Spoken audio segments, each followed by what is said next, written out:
Hey guys, Literary Prepper back with you again.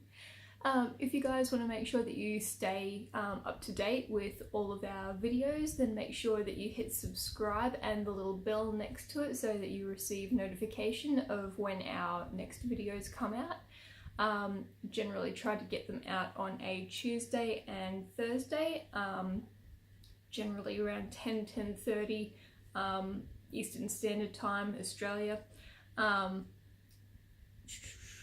Sometimes we're able to get some out over the weekend. It just depends on how things are going, but we'll definitely have them out on Tuesday and Thursday mornings for you.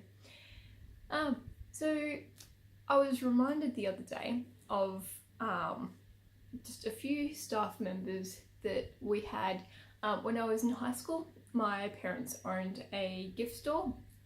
We had a number of staff that worked with us. So they basically sold all sorts of giftware, so all sorts of shiny pretty things, everything from glassware to specialty food stuff, teddies, all sorts of bits and pieces, all sorts of really cool stuff.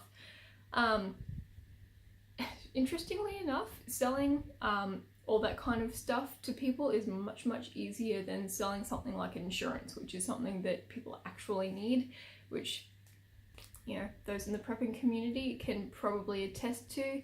Trying to convince people to do things like prepare is much harder than convincing them to, say, go down to the pub and, you know, spend $100 or so down at the pub or a restaurant or whatever.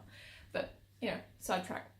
So an issue that we had, obviously having so many pretty shiny things lying around, were things like shoplifting and breakages. So breakages, there were some staff members who were a lot more clumsy than what they ought to have been. They just weren't careful. They didn't care if they broke something. Obviously then, you know, we had people who would literally say to them, you know, just go and play in the shop while they went and did their grocery shopping. You people are assholes if you're watching. Never let unsupervised children under the age of, I would say, at least 13 into a shop by themselves, otherwise you're a dick. They would do things like they would go to the teddy section and, you know, rub the teddies on the floor, or they would, you know, literally like break glass and all that jazz. But the other problem that we had was theft, and not from the people who you would expect. Yes, there were, you know, some seedy drop kicks that you would expect. We actually had an undercover cop in the shop one day just because she was genuinely looking for something, and she actually caught a guy down the back of the store trying to sort of fill his pockets. And when she sort of made herself known, he put everything back and made a quick escape. But we had an issue with sort of upper primary school girls at one stage. We're talking about sort of 11 and 12-year-old girls who were being trained by one of the girls' older sister. Unfortunately, I can't remember any of the names of the little shits, otherwise I would make it well known who they were. But this went on for a good deal of time before we noticed, because we had 2 shops in 2 locations, and we relied on our staff to keep up with this sort of thing. So I can't remember, I think it was actually somebody else who brought it to our attention, like another shop within the complex, who discovered that these girls were shoplifting, because they weren't only doing it to us, they were doing it to every shop in the complex and stealing things that were just for fun. Like, you know, stuff that would only interest adults, or they would just go and steal things just because they could. And when we reported it to the police basically said, because they're minors, we can't charge them. That's what we were told.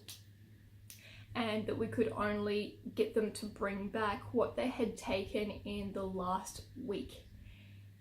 In the last week that we were able to ask them to bring back what they had stolen, because we got the local primary school involved and their parents were notified.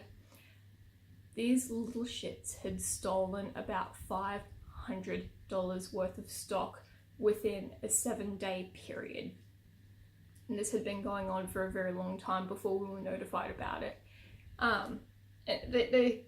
We know this because some of the stock that they brought back was not the stuff that they had stolen from the week before, because it was older stock.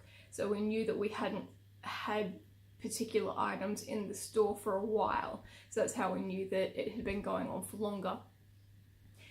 The attitude of the staff members who were working on the particular shifts, and the girls said they knew when particular staff members were working because it was easier to get away with things, the staff turned around and said, the company can absorb it.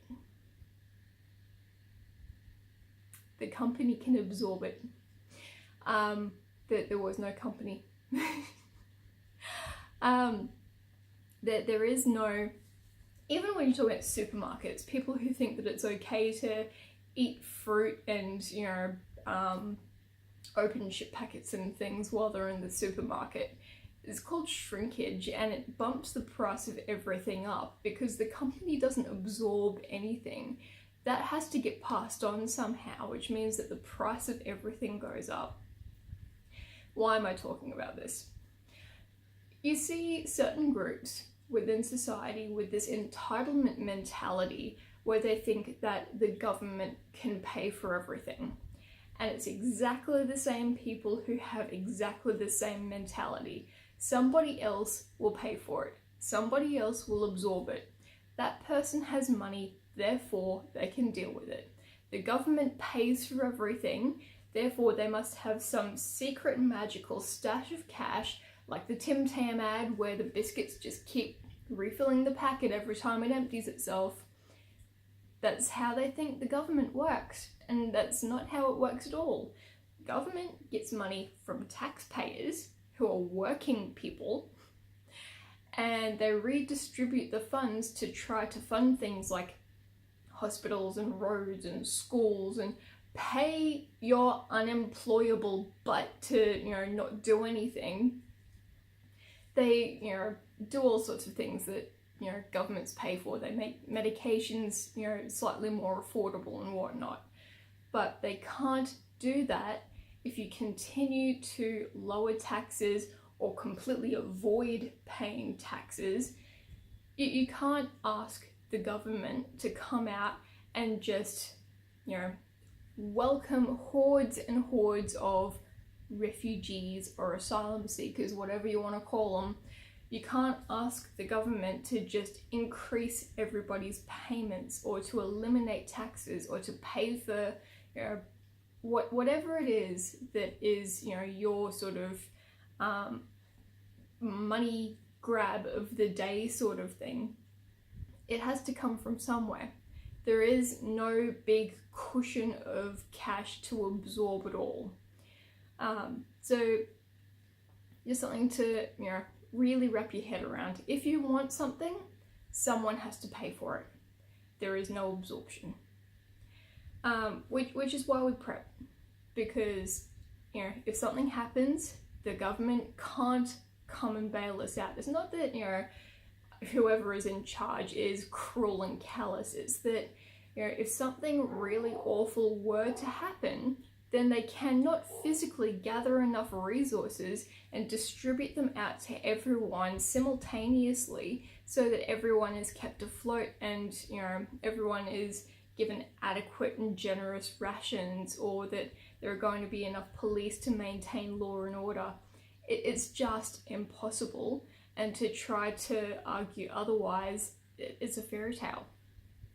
So just make sure that you and your family have food, water, some kind of shelter, some form of defense, you know, whatever it is. Have a threat map, have an evacuation plan, you know, take your kids camping, and, you know, make sure that you go somewhere where they're not going to have access to Wi-Fi or anything like that, and teach them bushcrafts. If you don't know any, YouTube is a fantastic way to learn new skills. I taught myself how to knit from YouTube. It's a great resource. But yeah, that's just what I wanted to share with you guys.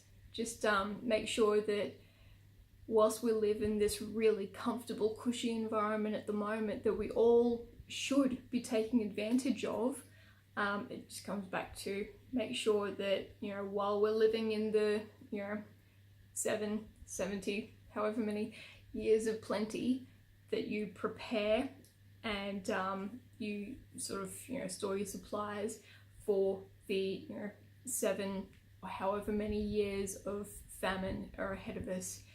So if you found this useful, like, share, subscribe.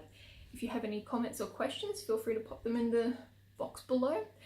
If you've had similar sorts of situations where you've had to deal with other people's entitlement, where it's, you know, maybe affected your, you know, business or your workplace or your personal life. If you've had, you know, any friends that you think, you know, you have more than them, so you can absorb whatever their issues are, yeah, feel free to share those as well. So yeah, and, you know, did I say subscribe? You should totally subscribe. So you guys can also message me at theliterarypreva@gmail.com. You can find us on Twitter and on Facebook. So, oh, and we're also on Patreon. Totally get into the Patreon if you feel like being a generous soul. Alright guys, thanks. I'll talk to you later.